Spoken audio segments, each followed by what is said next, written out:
नमस्कार साथियों, स्वागत है आपका अपने YouTube channel DD education centre पर। मैं हूं धीरज और हम लोग कक्षा 10 गणित का मॉडल पेपर हल कर रहे हैं। मॉडल पेपर में देखिए खंड अ के सभी सवालों को हल करके देख चुके हैं। खंड अ में आपका सभी बहुविकल्पी प्रश्न था। ऑब्जेक्टिव टाइप के प्रश्नों को हल करके देख चुके हैं। आज के इस वीडियो में खंड ब का दूसरा सवाल हल करेंगे हम लोग। और खंड ब का जो पहला सवाल है उसको भी इसके पहले वाले वीडियो में हल करके बता दिया है। उसमें कुल 6 सवाल था। और देखिए आपका खंड ब का दूसरा सवाल है, निम्नलिखित में से किन्हीं 5 खंडों को हल कीजिए। यहाँ पर देखिए कुल 6 खंड दिया गया है। 6 खंडों में से केवल 5 खंडों को हल करना है। तो देखिए आपका सवाल है, दूसरे में पहला सवाल है, द्विघात बहुपद 6x² - 3 - 7x के शून्य ज्ञात कीजिए और शून्यकों तथा गुणांकों के बीच के संबंध की सत्यता की जांच कीजिए। और यह सवाल देखिए 4 नंबर का है ना। सवाल नंबर 2 में जितने भी खंड है सभी 4 अंक का है, यानी अगर एक सवाल आप पूरा हल करते हैं तो आपको 4 नंबर प्राप्त हो जाएगा। तो देखिए आपका सवाल में दिया गया द्विघात बहुपद आपका यहाँ पे दिया है, इसके शून्य निकालना है। तो इस द्विघात बहुपद को लिख लीजिए आप 6x² - 3 - 7x। अब देखिए इसके शून्य निकालना है तो इसको शून्य के बराबर कर लेना है। क्या करना है, इसको शून्य के बराबर कर लेना है। और फिर देखिए इसको थोड़ा सही क्रम में लिख दीजिए। इसको सही क्रम में देखिए 6x² - 7x कर लीजिए और -3 को लास्ट में कर लीजिए, बराबर आपका 0। अब देखिए ये द्विघात बहुपद है, इसको हम गुणनखंड विधि से इसके शून्यक निकालेंगे, है ना। तो देखिए यहाँ पे x² का गुणांक क्या है, 6 है और लास्ट में आपका क्या है, 3 है। 6 और 3 का गुणा करिए, क्या होगा, 6 त्रिके 18 आएगा, है ना। 6 त्रिके 18 x² का गुणांक और लास्ट में c बोलते हैं इसको, c3 है। तो 6 और 3 का गुणा किया तो 18। अब 18 का ऐसा गुणनखंड करिए कि गुणा करने पे 18 और घटाने पे यक्स का गुणांक यानी 7 आना चाहिए। 18 का ऐसा दो गुणनखंड करिए कि गुणा करने पे 18 और घटाने पे आपका 7 है। घटाने पे क्यों 7 आना चाहिए, क्योंकि देखिए 3 के पहले लगा है माइनस, इसका मतलब घटाने पे यक्स का गुणांक यानी 7 आना चाहिए। 9 दूनी 18, 18 का गुणनखंड 9 दूनी 18, 9 में 2 का गुणा करेंगे तो 18 और 9 में से 2 को घटाएंगे, ये रफ कॉपी भी करना है आप। 9 में से 2 को घटाएंगे तो आपको x का गुणांक 7 मिल जाएगा। घटाने पे इसलिए करें क्योंकि 3 के पहले माइनस लगा, इसलिए घटाने पर x का गुणांक आना चाहिए। अगर प्लस लगा होगा तो जोड़ने पर x का गुणांक आना चाहिए, बट यहाँ पे लगा है माइनस, तो 9 - 2 हो जाएगा। तो देखिए इसको क्या लिख सकते हैं हम, 6x² - 7 को हम लिख सकते हैं, देखिए 9 में से 2 को घटाएंगे, 9 - 2 करेंगे तो 7 आ जाएगा और x है तो x हम बाहर लगा लेंगे, -3 बराबर 0 के।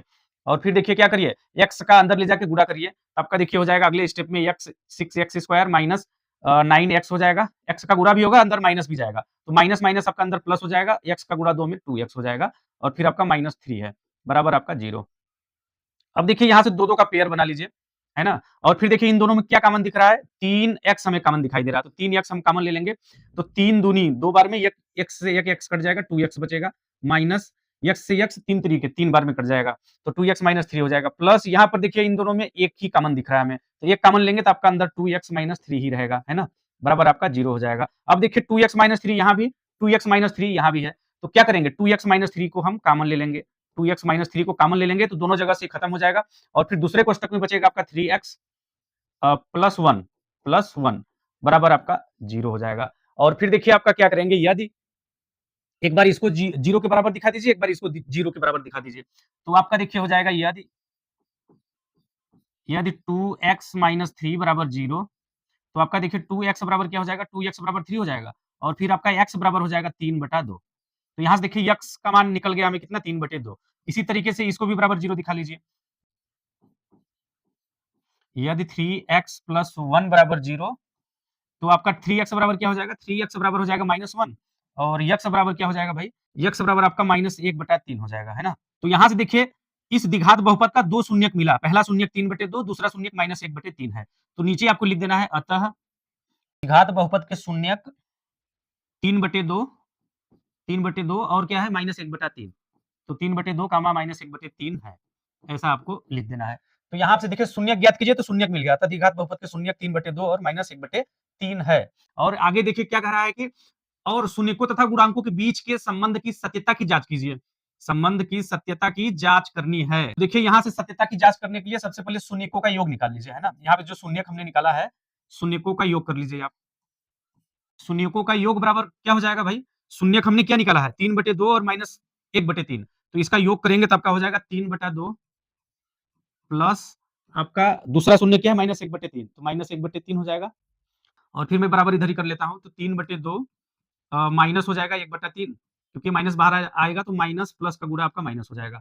और फिर इसको हल कर लीजिए, 3 3 9, त्रिया गुणा कर लीजिए, 3 3 9 -2 हो जाएगा और पूरे के बटे हो जाएगा 6।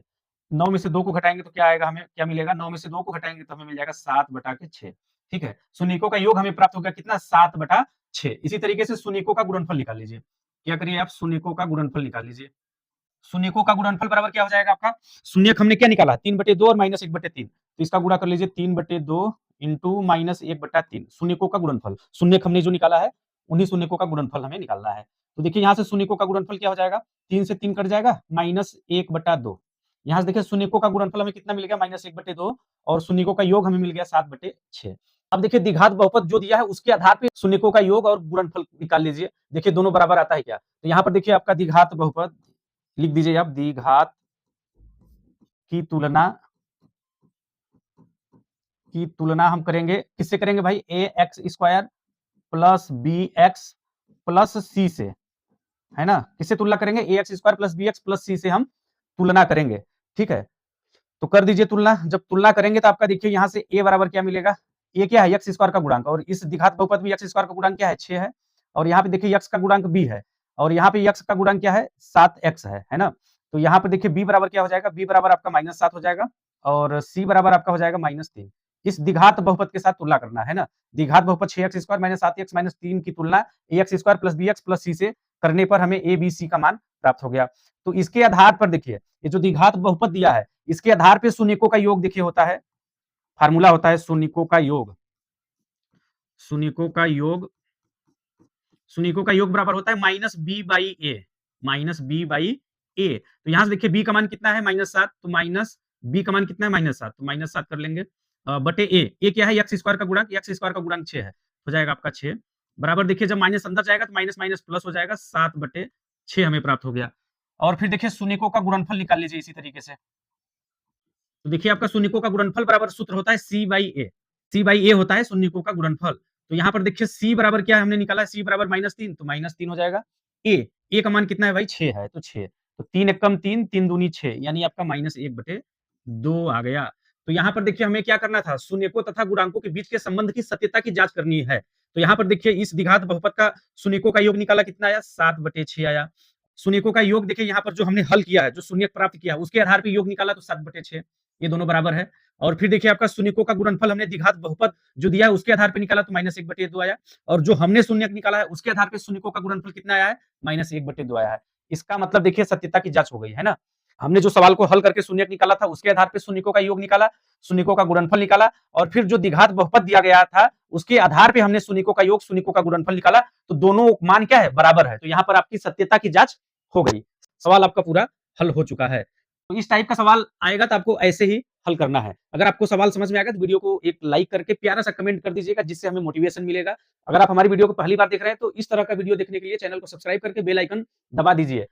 और फिर देखिए आपका अगला सवाल है, दो संख्याओं के वर्गों का अंतर 180 है, छोटी संख्या का वर्ग बड़ी संख्या का 8 गुना है, दोनों संख्याएं ज्ञात कीजिए। तो यहां से देखिए आपको मान लेना है, माना दो संख्याएं x और y है, और आगे देखिए छोटी संख्या का वर्ग और बड़ी संख्या का 8 गुना है कह रहा है। तो यहां से मान लेते हैं बड़ी संख्या आपका x है, x is greater than y, यानी x का जो मान है वो बड़ा हम मान लेते हैं कि x बड़ी संख्या है, y आपका छोटी संख्या है। तो प्रश्नानुसार आपका देखिए क्या हो जाएगा, दो संख्याओं के वर्गों का अंतर।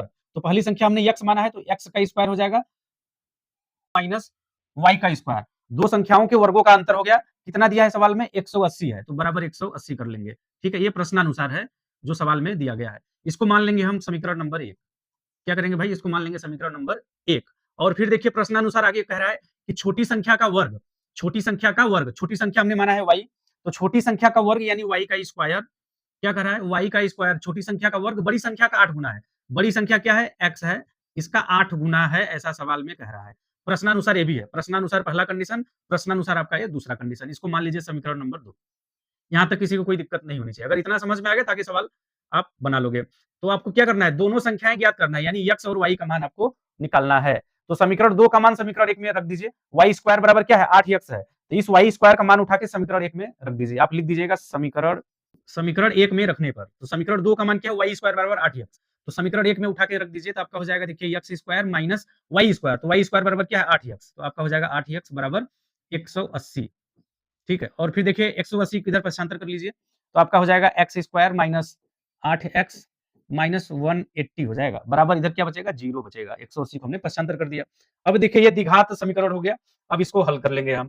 कैसे करेंगे भाई, 180 का ऐसा गुणनखंड करना है ना, 180 का देखिए x² का गुणांक 1 है, तो 180 का 1 में गुणा करेंगे तो आपका 180 ही मिलेगा। अब 180 का ऐसा गुणनखंड करिए, यहाँ पे माइनस लगा है, घटाने पे x का गुणांक यानी 8 आना चाहिए। तो देखिए कैसे करोगे आप, 180 है ना, तो 180 को देखिए 2 गुणनखंड आपका मिलेगा 18 × 10, 18 और 10 का गुणा करेंगे तो आपको 180 मिलेगा, 18 में से 10 को घटाएंगे तो हमें 8 मिल जाएगा, है ना। तो यही आपका हो जाएगा 18 × 10।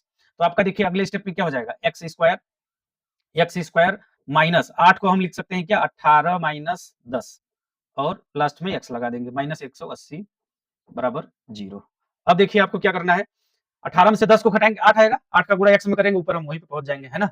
और फिर देखिए x² माइनस आपका हो जाएगा 18x, x का हमने अंदर मल्टीप्लाई कर दिया, माइनस माइनस का गुणा प्लस हो जाएगा और फिर आपका 10x हो जाएगा, ये माइनस 180 बराबर आपका 0 हो जाएगा। यहां से देखिए 2 का पेयर बन जाएगा आपका।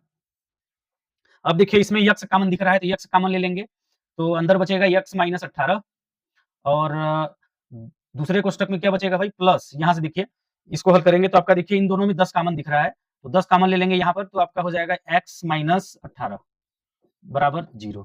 ठीक है, यहाँ पर देखिए आपका x माइनस 18 यहाँ भी है, x माइनस 18 यहाँ भी है। हम क्या करेंगे, आगे कर लेते हैं, इधर आगे हम इधर कर लेते हैं। देखिए x माइनस 18 यहाँ भी है, x माइनस 18, तो x माइनस 18 आपका कॉमन हो जाएगा, तो एक कोष्टक में आपका बचेगा x माइनस 18 और दूसरे कोष्टक में क्या बचेगा भाई, दूसरे कोष्टक में देखिए क्या बचेगा, x माइनस 18 कॉमन हो गया, तो दूसरे कोष्टक में बचेगा x प्लस 10, दूसरे कोष्टक में x प्लस 10 बचेगा, बराबर आपका 0 हो जाएगा। तो यहां से देखिए आपका यदि x माइनस 18 बराबर 0, तो x बराबर क्या मिलेगा हमें, 18 मिल जाएगा यहाँ से, है ना। और फिर देखिए इसी तरीके से करना है आपको, यदि x प्लस 10 बराबर 0, तो x बराबर आपको मिलेगा -10। इस माइनस वाले को हम छोड़ देंगे, है ना, माइनस वाले को हम क्या करेंगे, छोड़ देंगे। जो x बराबर 18 आया है इसी को लेके हम हल करेंगे। तो x बराबर हमें मिल गया 18। 18 क्या है, बड़ी संख्या माना है, दो संख्याओं में x को हमने बड़ा माना है, तो पहली संख्या हमें ज्ञात हो गया। तो अब x का मान उठा के हम समीकरण 2 में रखेंगे। क्या करेंगे भाई, x का मान समीकरण 2 में रखने पर, सेंटेंस को पूरा लिख लीजिएगा, है ना। x का मान समीकरण 2 में रखने पर, समीकरण 2 क्या है हमारा, y² बराबर 8x है, तो आपका y² बराबर हो जाएगा 8x। x का मान हमने कितना निकाला है, y² बराबर 8x, x का मान हमने निकाला है 18, तो y² बराबर 8 × 18 हो जाएगा, 18 8 होता है 144, 144, तो y² बराबर ये हो गया। y बराबर क्या हो जाएगा भाई, y बराबर आपका हो जाएगा अंडर रूट 144, है ना। y बराबर क्या हो जाएगा, अंडर रूट 44। अब y का मान निकालेंगे, जब अंडर रूट से बाहर आएगा तो आपका प्लस माइनस आपका आएगा 12, ये 12 का स्क्वायर होता है 144, तो 144 का वर्गमूल क्या आएगा, 12 आएगा। तो यहाँ से देखिए माइनस वाले को छोड़ देंगे तो हमें y बराबर क्या मिल जाएगा, y बराबर हमें मिल जाएगा 12। ठीक है, ऋणात्मक वाले को छोड़ दिया हमने। हमें क्या निकालना था भाई, दो संख्याएं x और y ही तो निकालना था, दोनों संख्याएं ज्ञात कीजिए। तो दोनों संख्या हमें प्राप्त हो गया, तो आपको लिख देना है पहली संख्या 18 और दूसरी संख्या 12 है ना। आपका सवाल हल हो गया। स्क्रीनशॉट लेना है तो वीडियो को स्टॉप करके स्क्रीनशॉट कर लीजिए। और फिर देखिए आपका अगला सवाल है, सिद्ध कीजिए कि किसी वृत्त के किसी व्यास के सिरों पर खींची गई स्पर्श रेखाएं समांतर होती है। ठीक है, यहाँ पर देखिए आपको चित्र सबसे पहले बना लेना है ना। वृत्त के किसी व्यास के सिरों पर खींची गई स्पर्श रेखाएं समांतर होती है। तो यहाँ से देखिए हम पहले चित्र को ड्रा कर लेते हैं। तो ये देखिए हमने यहाँ पे एक वृत्त ले लिया जिसका केंद्र O मान लेते हैं कि इस वृत्त का केंद्र आपका O है। O आपका यहाँ पे कहीं मान लेते हैं हमने, इस वृत्त का केंद्र क्या है, O हमने मान लिया है। और फिर देखिए इसके बाद हम एक वृत्त का व्यास खींचेंगे, है ना, वृत्त का व्यास। और वृत्त का व्यास हमेशा आपका केंद्र से होकर जाता है, वृत्त के केंद्र से होकर जाता है वृत्त का व्यास। तो यहाँ पर देखिए हमने वृत्त का व्यास और इस वृत्त के व्यास का नाम रख देते हैं, वृत्त के व्यास का नाम रख देते हैं आपका A और दूसरे बिंदु का रख देते हैं B। दूसरे बिंदु का क्या रख देते हैं, B बिंदु रख देते हैं। बिंदु ए पर एक स्पर्श रेखा खींचिए, तो आपका देखिए क्या हो जाएगा, कुछ इस तरीके से होगा स्पर्श रेखा। और फिर इसी तरीके से बिंदु बी पर व्यास का जो दूसरा सिरा है वहां पर भी हम क्या करते हैं, एक स्पर्श रेखा खींच लेते हैं। तो आपका देखिए ये बिंदु बी हो गया और यहाँ पर हमने क्या किया, एक स्पर्श रेखा ड्रा कर लिया है। बिंदु ए पर एक स्पर्श रेखा पी क्यू खींचा है और बिंदु बी पर मान लेते हैं इसका नाम रख देते हैं आर और एस। आर एस हमने एक रेखा खींचा है। ठीक है, यहाँ पर देखिए हमने चित्र बना लिया। जो सवाल में कह रहा है कि किसी वृत्त के किसी व्यास के सिरों पर खींची गई स्पर्श रेखाएं समांतर होती हैं, तो इसको सिद्ध करना है कि PQ समांतर RS हमें सिद्ध करना है। ठीक है, तो यहाँ से देखिए जो चित्र बनाया सबसे पहले उसको लिख लीजिए। हमने यहाँ पे सबसे पहले माना O एक वृत्त का केंद्र है जिसका व्यास AB है, AB है। और बिंदु A पर देखिए ये जो चित्र बनाया वही मैं लिख रहा हूं, है ना। बिंदु ए पर स्पर्श रेखा PQ है तथा बिंदु बी पर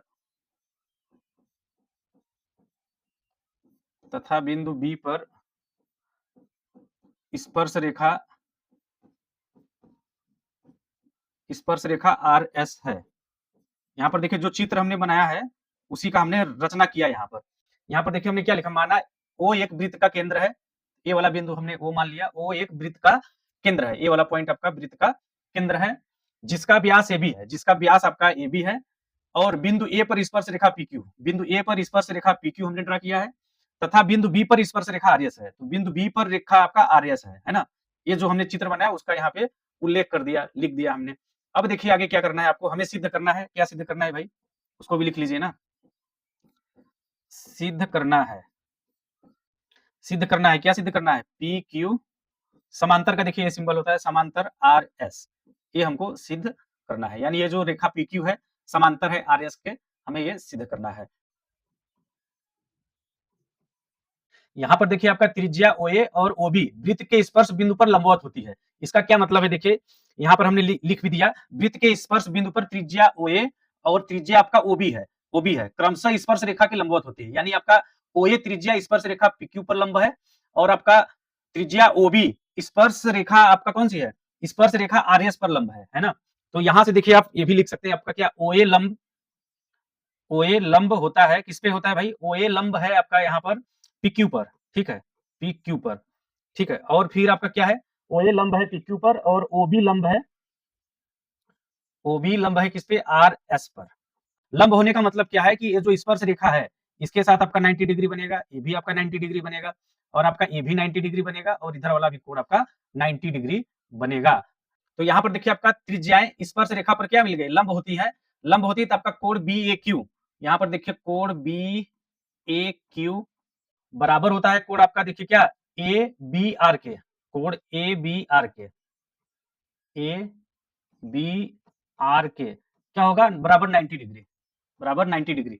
आपका देखिए BAQ मतलब ए वाला कोण बराबर होगा इस वाले कोण के, क्योंकि देखिए ये जो त्रिज्या है इस पे लंब है तो ये आपका 90 डिग्री होगा, ये भी आपका 90 डिग्री होगा, है ना। तो आपका देखिए यहाँ से कोण BAQ बराबर होगा कोण ABR के बराबर 90 अंश। क्यों बराबर होगा, ये आपका एकांतर कोण भी है, ये आपका क्या है, एकांतर कोण है, ये आपका क्या है, एकांतर कोण है ना, एकांतर कोण है। जब एकांतर कोण होगा आपका ये वाला कोण इसके बराबर होगा तो आपका रेखा जो PQ है समांतर होगा RS के। अगर आपको एकांतर कोण मिल गया, एकांतर कोण बराबर है तो आपका सिद्ध होता है यहाँ से कि PQ समांतर RS। आपको नीचे लिखना अतः सिद्ध हुआ, अतः सिद्ध हुआ, ये आपको लिख देना है लास्ट में। और फिर देखिए आपका अगला सवाल है, सिद्ध कीजिए कि किसी बाह्य बिंदु से किसी वृत्त पर खींची गई स्पर्श रेखाओं के बीच का कोण स्पर्श बिंदुओं को मिलाने वाली रेखाखंड द्वारा केंद्र पर अंतरित कोण का संपूरक होता है। ठीक है, यहाँ पर देखिए जो सवाल में कह रहा है सबसे पहले इसके आधार पे आपको एक चित्र ड्रा कर लेना है। यहाँ पर देखिए एक हमने वृत्त खींच लिया और यहाँ पर देखिए मान लेते हैं कि कोई बाह्य बिंदु P है, कोई बाह्य बिंदु आपका मान लेते हैं P है। इस बाह्य बिंदु P से इस वृत्त पर स्पर्श रेखाएं खींच देते हैं हम, ठीक है। तो चलिए स्पर्श रेखा खींच दीजिए इस वृत्त पर। तो ये देखिए आपका क्या हो गया, ये स्पर्श रेखा हो गया इस वृत्त पर। और फिर यहाँ से इस बाह्य बिंदु P से क्या करिए, एक दूसरा स्पर्श रेखा भी खींच दीजिए इस पे। ये आपका देखिए स्पर्श रेखा हो गया और इस वृत्त का केंद्र मान लीजिए O है, इस वृत्त का केंद्र भी मान लीजिए आपका O है, ठीक है। O क्या है, वृत्त का केंद्र है और ये बाह्य बिंदु हमने माना है कि आप P है। यहाँ पर देखिए ये जो बाह्य बिंदु से स्पर्श रेखा खींचा है हमने, मान लेते हैं ये स्पर्श बिंदु का नाम दे देते हैं, A बिंदु पे स्पर्श करता है और यहाँ पर मान लेते हैं कि ये B बिंदु पर स्पर्श करता है, ठीक है। और फिर देखिए स्पर्श बिंदु A से केंद्र को मिला दीजिए, स्पर्श बिंदु A से इस केंद्र वाले बिंदु को मिला देते हैं जो वृत्त का केंद्र है। स्पर्श बिंदु B को भी हम क्या करते हैं, इस केंद्र वाले बिंदु से मिला देते हैं। और फिर देखिए यहाँ पर जो सिद्ध करना है, जो प्रमेय है, किसी बाह्य बिंदु से वृत्त पर खींची गई स्पर्श रेखाओं के बीच का कोण। तो यहाँ देखिए बाह्य बिंदु P है, बाह्य बिंदु P से खींची गई स्पर्श रेखा आपका PA है, दूसरी स्पर्श रेखा PB है। इन दोनों स्पर्श रेखाओं के बीच का कोण आपका ये है, इन दोनों के बीच का कोण आपका ये है। और फिर आगे कह रहा है कि ये कोण और स्पर्श बिंदुओं को मिलाने वाली रेखाखंड, स्पर्श बिंदुओं को मिलाने वाली रेखाखंड आपका देखिए स्पर्श बिंदु आपका ये है, इसको मिलाने वाली रेखाखंड एक ये है और दूसरी रेखाखंड आपका OB है, OA और OB ये दोनों रेखाखंड है जो स्पर्श बिंदुओं को मिला रही है, ठीक है। मिलाने वाले रेखाखंड द्वारा, इन दोनों रेखाखंडों द्वारा बना कोण एक दूसरे के संपूरक है। यानी जो सिद्ध करना हमें ये सिद्ध करना है कि ये जो रेखाखंड खींचा, स्पर्श बिंदु ए से एक रेखाखंड खींचा, स्पर्श बिंदु बी से एक रेखाखंड खींचा, इस रेखाखंडों द्वारा बना कोण और यहाँ पर बाह्य बिंदु पर बना कोण, ये दोनों संपूरक होते हैं, यही आपको सिद्ध करना है। तो आइए यहाँ पर जो हमने चित्र बनाया इसकी रचना कर लेते हैं पहले, लिख लेते हैं माना ओ वृत्त का केंद्र है। तो देखिए आपका यहाँ पे जो हमने चित्र बनाया उसी को यहाँ पे रचना के रूप में लिख दिया, माना ओ एक वृत्त का केंद्र है और बाह्य बिंदु P वो आपका एक वृत्त का केंद्र है और बाह्य बिंदु P से वृत्त पर खींची गई स्पर्श रेखा PA और PB है, यानी बाह्य बिंदु P से वृत्त पर खींची गई स्पर्श रेखा आपका PA और PB है, यहाँ पे हमने लिख दिया और हमें सिद्ध करना है। देखिए यहाँ पर केंद्र पर बना कोण और बाह्य बिंदु पर बना कोण संपूरक है, दोनों कोण क्या है, संपूरक है, ऐसा सिद्ध करना है। संपूरक का मतलब दोनों कोणों का योग 180 अंश है, ऐसा सिद्ध करना है। तो कोण आपका APB हो जाएगा, कोण APB प्लस केंद्र पर बना कोण क्या है, रेखाखंडों द्वारा, रेखाखंडों द्वारा बना कोण है आपका कोण AOB, है ना, AOB, दोनों कोणों का योग क्या एक संपूरक होता है, संपूरक का मतलब 180 अंश का होता है दोनों कोणों का योग, ठीक है। और फिर देखिए यहाँ पर स्पर्श बिंदु पर, वृत्त के स्पर्श बिंदु पर दोनों त्रिज्याएं लंबवत होती है, वृत्त के स्पर्श बिंदु पर दोनों त्रिज्याएं OA और OB क्या है, त्रिज्या है, तो दोनों त्रिज्याएं लंबवत होती है। तो यहाँ पर लिख लीजिए कि वृत्त के स्पर्श बिंदु पर, तो यहाँ पर देखिए हमने क्या लिखा, वृत्त के स्पर्श बिंदु पर त्रिज्या OA और OB स्पर्श रेखा के लंबवत होती है। तो यहाँ पर देखिए स्पर्श रेखा आपका एक ये है और दूसरा स्पर्श रेखा ये है, ठीक है। तो त्रिज्या OA स्पर्श रेखा के लंबवत होती है, तो त्रिज्या OA आपका स्पर्श रेखा PA के लंबवत होती है, इसका मतलब ये वाला कोण आपका 90 अंश का होगा और आपका त्रिज्या OB स्पर्श रेखा PB पर लंबवत है, इसका मतलब ये यहाँ पर जो कोण बना है AB कोण आपका 90 अंश का कहलाएगा। लंबवत होने का मतलब क्या, वो जिस रेखा के साथ लंबवत है उस रेखा पर लंबवत यानी समकोण बनाता है, 90 अंश का कोण बनाता है। तो यहां से हम कह सकते हैं आपका कोण OAP, कोण OAP बराबर होगा, कोण OAP बराबर होगा, कोण OAP बराबर होगा कोण OBP के, बराबर कोण OBP के होगा। और यहाँ पे देखिए आप ये भी कह सकते हो आप कि एक चीज ये भी लिख सकते हो कि OA लंब है, यहाँ पे इसके पहले आप ये भी कर सकते हो कि OA लंब है, लंब का ये सिंबल होता है, OA लंब है रेखा PA पर, है ना, स्पर्श रेखा PA पर, और आपका OB लंब है, यहाँ पे जो हमने सेंटेंस लिखा उसका मतलब मैं लिख रहा हूँ, OB आपका लंब है, ठीक है, OB लंब है किस पे, रेखा स्पर्श रेखा आपका PB पे, है ना, इसको भी आप लिख सकते हो, ये लिखोगे तो भी ठीक है क्योंकि हमने यहाँ पे शब्दों में लिख दिया तो इसको लिखने की जरूरत नहीं है। बट अगर ये शब्दों को नहीं लिखना है तो आप ऐसा भी लिख सकते हो कि OA लंब है स्पर्श रेखा PA पर, OB लंब है आपका स्पर्श रेखा PB पर, इसका दूसरा मतलब ये भी होता है, ये आपका लंब का सिंबल होता है, ठीक है। और फिर देखिए यहाँ से OAP बराबर OBP लंबवत है, मतलब ये 90 अंश का कोण बनाएगा, तो ये बराबर हो जाएगा आपका 90 डिग्री के, ठीक है, क्योंकि लंबवत है, त्रिज्या क्या होती है, स्पर्श रेखा पर लंबवत होती है इसके आधार पे। और फिर देखिए आपका यहाँ पर ये चतुर्भुज है, चतुर्भुज AOBP, चार भुजाओं से मिला है ना, एक भुजा, दो भुजा, तीन भुजा, चौथी भुजा, है ना। तो यहाँ पर देखिए आपका चतुर्भुज,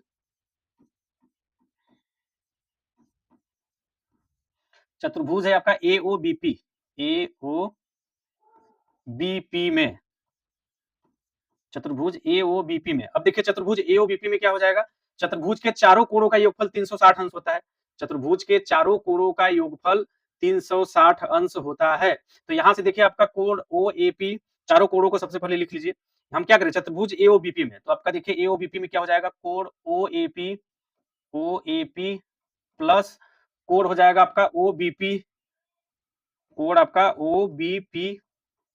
OBP प्लस और कौन सा कोण हो जाएगा भाई, और कोण हो जाएगा आपका APB, तीसरा कोण आपका APB प्लस एक कोण और बच रहा है, कौन सा कोण बच रहा है भाई, केंद्र पर बना कोण AOB, कोण आपका AOB बच रहा है, AOB।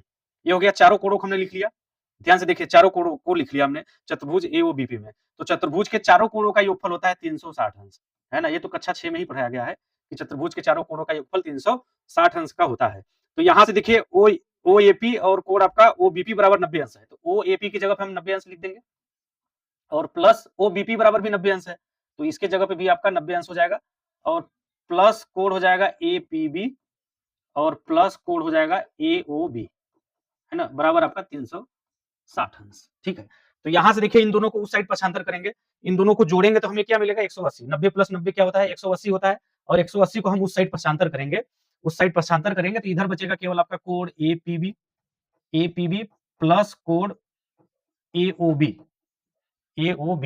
बराबर क्या हो जाएगा 360 अंश माइनस माइनस आपका ये 90 अंश है ना, 90 जुड़ के 180 हो जाएगा, तो माइनस आपका 180 अंश हो जाएगा। अब 360 में से 180 अंश घटा देंगे, 360 में से 180 अंश घटा देंगे तो हमें मिलेगा कितना, 180 अंश। यही सिद्ध करना है ना हमें, यही तो हमें सिद्ध करना था, है ना। देखिए सिद्ध करना है कोण ए पी बी प्लस कोण ए बी बराबर 180 अंश। तो यहाँ से देखिए हमने सिद्ध कर दिया है ना, जगह है नहीं इसलिए हम यहाँ पे लिख लेते हैं अतः सिद्ध हुआ, अतः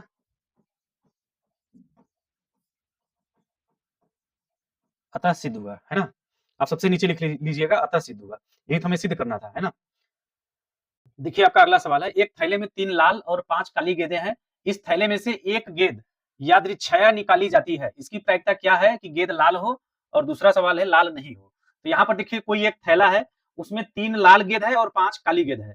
ठीक है, एक थैले में 3 लाल गेंद है और 5 काली गेंद है। उसमें से बिना देखे एक गेंद निकाला जा रहा है। ठीक है, थैले में से बिना देखे एक गेंद निकाली जा रही है। तो यहाँ पे पूछा जा रहा है कि इसकी प्रायिकता क्या होगी कि गेंद लाल हो, और दूसरा पूछा जा रहा है कि इसकी क्या प्रायिकता होगी कि गेंद लाल ना हो। ठीक है, तो देखिए इसको कैसे हल करेंगे। तो देखिए पहले सवाल को हल करते हैं, यहाँ से आपको लिख लेना है, थैले में से एक लाल गेंद निकालने पर संभावित परिणामों की संख्या क्या होगा भाई।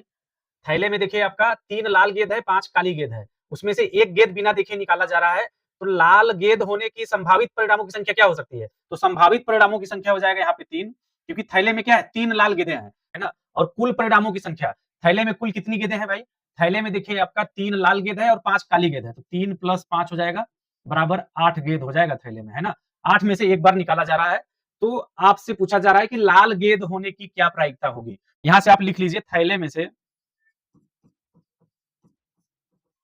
तो यहाँ पर आपको लिख लेना है, देखिए थैले में से एक गेंद निकालने पर लाल गेंद होने की प्रायिकता बराबर हो जाएगा संभावित परिणामों की संख्या, लाल गेंदों की संभावित परिणामों की संख्या बटे कुल परिणामों की संख्या। तो यहाँ पे लिख लीजिए आप।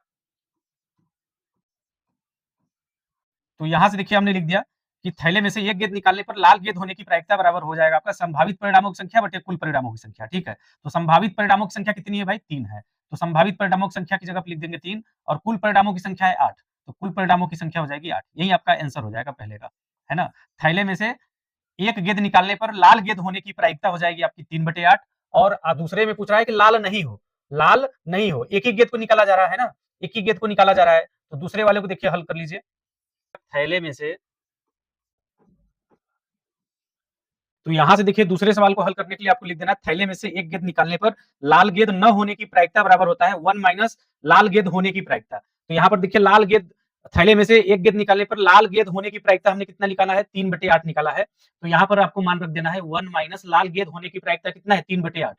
तो एक में से 3/8 को घटा देंगे तो हमें मिल जाएगा कि थैले में से एक गेंद निकालेंगे तो लाल गेंद न होने की प्रायिकता हमें प्राप्त हो जाएगी। तो यहाँ से देखिए 8 कहीं 8, 8 में से 3 को घटाएंगे तो आएगा 5/8। तो ये दूसरे वाले का आंसर हो जाएगा, है ना।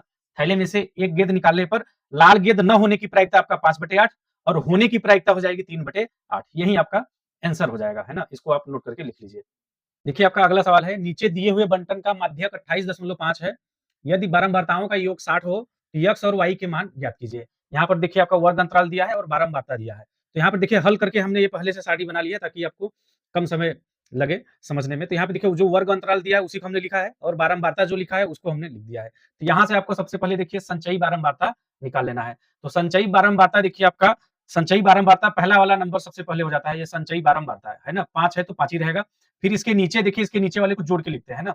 5 में देखिए क्या करेंगे, x को जोड़ेंगे तो आपका हो जाएगा x + 5 हो जाएगा। अब देखिए इसके नीचे लिखने के लिए क्या करेंगे, इसके नीचे वाले को इसमें जोड़ देंगे, तो x + 5 में 20 को जोड़ेंगे। तो x + 5 में 20 को जोड़ के यहाँ पे लिखेंगे इसके सामने, है ना। तो x + 5 में 20 को जोड़िए, 20 5 हो जाएगा क्या, 25 हो जाएगा। 25 + x हो जाएगा, बिल्कुल हो जाएगा। अब ये 25 + x में नीचे 15 को जोड़ेंगे, तो 15 में 25 को जोड़ेंगे तो हो जाएगा आपका 40, 40 + x हो जाएगा। और फिर देखिए 40 + x में y को जोड़ेंगे, y को जोड़ देंगे, तो y को जोड़ेंगे इसमें तो आपका हो जाएगा देखिए 40 + x + y हो जाएगा।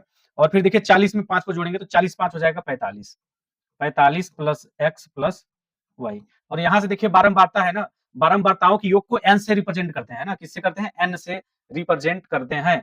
और आपका देखिए n बराबर होता है, आप इसको स्मॉल m या कैपिटल M दोनों लिख सकते हो आप। इसको जोड़ेंगे तो यहाँ पर देखिए लास्ट में जो संचयी बारंबारता है यही आएगा, है ना। 45 + x + y ही आएगा। आप जोड़ के भी देख लीजिए, 5 में x को जोड़ेंगे तो आपका x, और 20 को जोड़ेंगे तो 25, 25 15 40, 40 5 45 और x plus y, x y है तो x प्लस वाई, तो यही आएगा ना 45 प्लस x प्लस वाई। तो यहाँ से देखिए बारंबारताओं के योग हमने निकाल लिया। तो यहाँ पर देखिए बारंबारताओं के योग 60 दे रखा है, तो n की जगह पे हम 60 रखेंगे, n की जगह पे 60 रखेंगे तो 60 बराबर हमें मिल जाएगा 45 प्लस x प्लस वाई, है ना। जब 45 को इधर पक्षांतर करेंगे, 45 को इधर पक्षांतर करेंगे तो आपको 60 में से 45 घट जाएगा तो बचेगा 15। तो इसको हम लिख सकते हैं, देखिए x plus y, x plus y हमने एक्स प्लस वाई किस साइड किया और इसको उस साइड कर देंगे, तो आपका 60 माइनस 45, तो 60 में से 45 घट जाएगा तो मिलेगा हमें 15, है ना। जगह कम है इसलिए हम एक स्टेप कमी किए, इसको मान लेंगे समीकरण नंबर 1। यहाँ से एक्स प्लस वाई बराबर 15 हमें प्राप्त हो जाएगा। और फिर देखिए आगे बढ़ते हैं, यहाँ पे आपको माध्यक दे रखा है, माध्यक कितना दिया है सवाल में 28.5, माध्यक को m से रिप्रेजेंट करते हैं, तो m बराबर आपको दे रखा है 28.5। तो इसको देखिए वर्ग अंतराल में कहाँ पे मैच कर रहा है, वर्ग अंतराल में देखिए 28.5 कहाँ पे आएगा, 28.5 देखिए आपका आएगा 28, 20 और 30 के बीच में आएगा, है ना, 20 और 30 के बीच में आएगा। तो इसको लॉक कर देना है, क्या करना है, इसको गोठ लेना है, इसको लॉक कर देना है, ठीक है, इसको लॉक कर दिया हमने। तो यहाँ से देखिए जो f है ये f का मान हो जाएगा, है ना, f 20 का मान हो जाएगा। और CF देखिए ध्यान दीजिएगा CF, क्योंकि अभी माध्यिका बराबर हम सूत्र लगाएंगे, माध्यिका बराबर सूत्र लगाएंगे तो उसमें इन सब का काम आएगा। तो यहाँ पर देखिए आपका L बराबर क्या है, H बराबर क्या है ना, यही तो आपको समझना है ना। L क्या है, H क्या है, F क्या है, CF क्या है। CF इसमें देखिए जो गोठा है इसके ठीक ऊपर वाला CF होता है, ठीक है, ध्यान दीजिएगा, यहीं पे अक्सर लोग गलती करते हैं कि CF इसी को डायरेक्ट समझ लेते हैं, बट ये नहीं, इसके ऊपर वाला आपका मान ये CF कहलाएगा। और फिर यहाँ से देखिए n/2 भी हम निकाल लेंगे, n/2 भी निकाल लेंगे, है ना, n/2, n क्या है, बारंबारताओं का योग, सवाल में दे रखा है कितना 60, तो 60/2 करेंगे तो आएगा 30। यहाँ से n/2 का मान भी हमने निकाल लिया, कितना 30 निकाल लिया। और फिर देखिए h और l भी निकाल लीजिए, h बराबर क्या हो जाएगा, h बराबर आपका होगा इन दोनों का अंतर, 20 और 30 का अंतर करिए, उच्च सीमा में से निम्न सीमा को घटा दीजिए तो हमें h का मान निकल जाएगा, ठीक है। तो 30 में से 20 को घटाएंगे तो क्या मिलेगा, 10 मिल जाएगा, तो h बराबर हो जाएगा 10। और l, l आपका देखिए निम्न सीमा होता है, निम्न सीमा यानी आपका ये 20, 20 और 30 में देखिए क्या है, 20 आपका छोटा है, इसलिए आपका l बराबर हो जाएगा आपका 20। और आपका f बराबर क्या हो जाएगा भाई, f बराबर हमने यहाँ पे गिरा, f आपका 20 हो जाएगा, है ना, f बराबर आपका 20 हो जाएगा।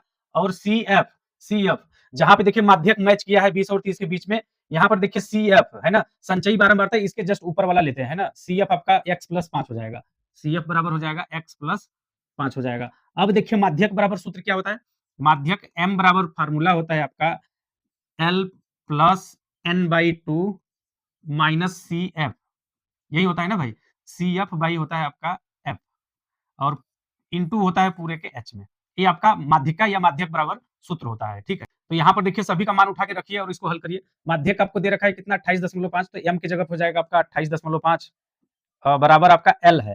तो L बराबर कितना निकला है, 20 है। L क्या होता है आपका निम्न सीमा, 20 और 30 में देखिए आपका 20 आपका निम्न सीमा है, तो L लिख लिया हमने, प्लस n/2, n/2 हमने क्या निकाला है, n/2 आपका 30 है ना, यहाँ पर हमने स्मॉल लिखा, आप इसको कैपिटल भी लिख सकते हो। तो n/2 बराबर 30 है, तो n/2 की जगह पे लिख देंगे 30 माइनस CF हमने बताया ना, ये जो घेरा लगाया है इसके जस्ट ऊपर वाला x प्लस 5 है, तो CF की जगह पे हम लिख देंगे x प्लस 5, ठीक है। और फिर पूरे के कोष्टक में लगा लेंगे, पूरे के बटे क्या है, f है ना, f है, तो f बराबर 20, f बराबर हमें 20 मिला है, f यहाँ से है ना, इसको जो घेरा है यहाँ पे f मिला है, तो बराबर इंटू आपका h है, तो इंटू आपका h कर लेंगे, h बराबर कितना, दोनों का अंतर कितना है 10 है, तो आपको यहाँ पे 10 से मल्टीप्लाई कर लेना है। अब देखिए 20 को इधर पक्षांतर करेंगे तो आपका 28.5 में से घट जाएगा, 28.5 माइनस 20 हो जाएगा, बराबर देखिए ये माइनस को अंदर लेके जाइए, माइनस को अंदर लेके जाइए और यहाँ पे देखिए 1 0 से 1 0 कट जाएगा, 10 पूरी तरह से कट जाएगा। और फिर 30 माइनस ऊपर देखिए 30 माइनस x, जब माइनस अंदर जाएगा तो प्लस को माइनस कर देगा, डिवाइड बाई हो जाएगा आपका 2, यहाँ से देखिए 1 0 से 1 0 हमने काट भी दिया है, ठीक है। अब देखिए 28.5 में से 20 को घटाएंगे तो आएगा आपका 8.5, क्या आएगा 8.5 बराबर हो जाएगा, 30 में से 5 को घटाएंगे तो ऊपर हो जाएगा 25 माइनस x बटा के 2। अब 2 का इधर गुणा कर देंगे तो आपका 8 दूनी 16, 17 हो जाएगा, 2 से इसमें गुणा कर देंगे तो 17 बराबर आपका 25 माइनस x। और 17 को उधर पक्षांतर कर लीजिए, x को इधर लाएंगे तो आपका माइनस x है तो प्लस x हो जाएगा, 17 उधर जाएगा तो 25 माइनस 17 हो जाएगा, 25 माइनस 17। और आपका x बराबर यहाँ से 25 में से 17 को घटाएंगे तो आपका 17 3 20 5 3 8, यानी x बराबर यहाँ से 8 मिल जाएगा। तो x और y का मान निकालना है, तो यहाँ से देखिए x का मान हमें प्राप्त हो गया। अब देखिए हम क्या करेंगे, x का मान उठा के समीकरण 1 में रखेंगे, x का मान क्या करेंगे हम समीकरण 1 में रखेंगे, रख दीजिए आप समीकरण 1 में, सेंटेंस को पूरा लिख लीजिएगा, x का मान समीकरण 1 में रखने पर, समीकरण 1 क्या है, x प्लस वाई बराबर 15, x प्लस वाई बराबर 15, तो x बराबर 8 निकाला है तो 8 प्लस वाई बराबर 15 हो जाएगा, है ना? और फिर 8 को उधर पक्षांतर करेंगे तो 15 में से 8 घट जाएगा तो y बराबर आ जाएगा 7। x और y का मान निकालना है तो देखिए यहाँ से x और y का मान ज्ञात हो गया। यही आपका आंसर हो जाएगा, x बराबर 8 और y बराबर 7। तो ये देखिए खंड ब का सवाल नंबर 2 के सभी खंडों को हल करके बता दिया। वीडियो अच्छी लगी तो वीडियो को लाइक, शेयर और चैनल को सब्सक्राइब कर लीजिए इसी तरह का वीडियो का अपडेट सबसे पहले पाने के लिए। एक प्यारा सा कमेंट करके जरूर बताइएगा कि हमारा यह वीडियो कैसा रहा।